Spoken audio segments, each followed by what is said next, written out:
If I could make one point, Katie, it's really important. This is part of something Americans have not yet wrapped their heads around. The American empire, like every empire before it, is now shrinking. You know, empires rise, they have a flourish, they grow, it's very impressive, and at their peak, they can't imagine that it won't last forever. It never has. Every empire, the Greek, the Roman, the Persian, the Turkish, you'll fill in the blank. They all went up, then they went down. The ride up, much more fun than the ride down. We are now in the ride down, and we better be very careful because denial, which is the way most of America is so far dealing with it, is not a solution. It doesn't go away because you pretend it isn't happening. The dollar's decline is a literal barometer week in and week out of what we're seeing. The failure in Ukraine is another one. I mean, you've got to see we didn't win in Vietnam. We didn't win in Afghanistan. We didn't win in Iraq.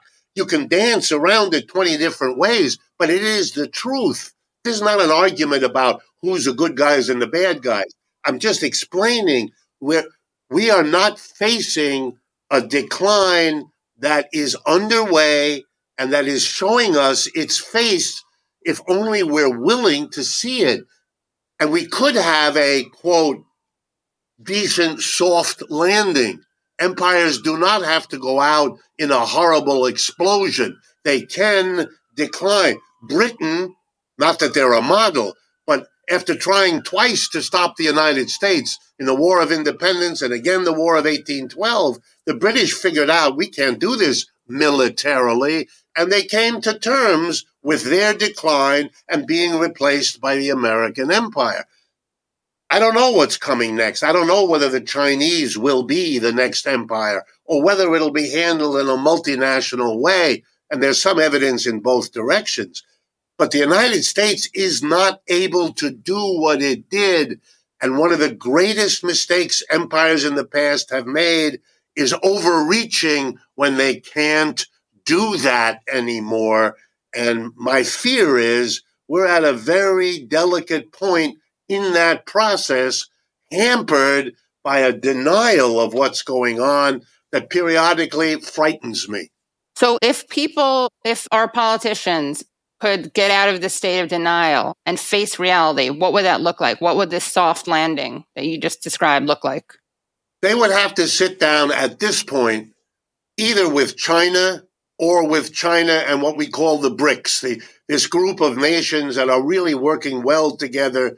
China, India, Brazil, South Africa, Russia. I left out Russia, right. And there's a dozen other countries that have applied. So they're going to become much, much bigger in the next 12 to 24 months.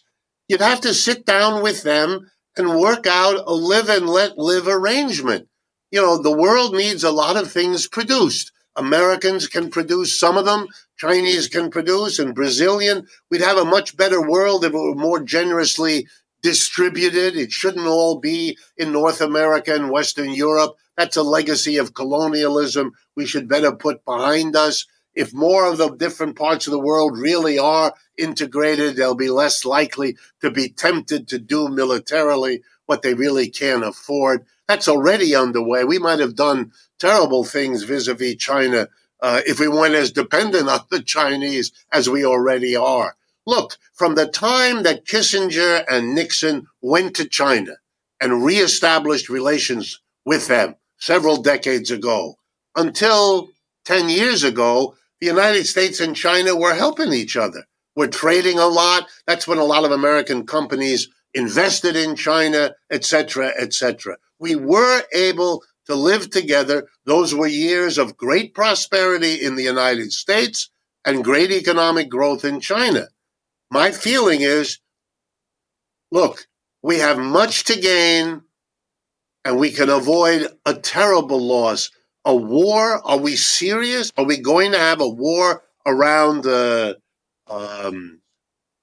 Taiwan in China, in the South China Sea, at the same time that we're fighting a war in Europe? Really? With countries that all have nuclear weapons? This is crazy. We can't afford to do it, and we ought to stop trying. The wealth of the United States is a great incentive for other countries to meet us halfway. Let's use the wealth to have an attempt at least.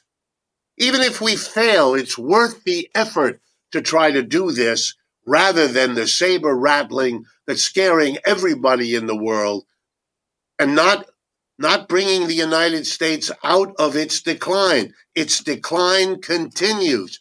You rattle your sword against Russia and China, the situation of the United States has not gotten better. The United States is more isolated now than it was 5 years ago. Russia is not the pariah nation that the United States and Western Europe would like to claim it to be.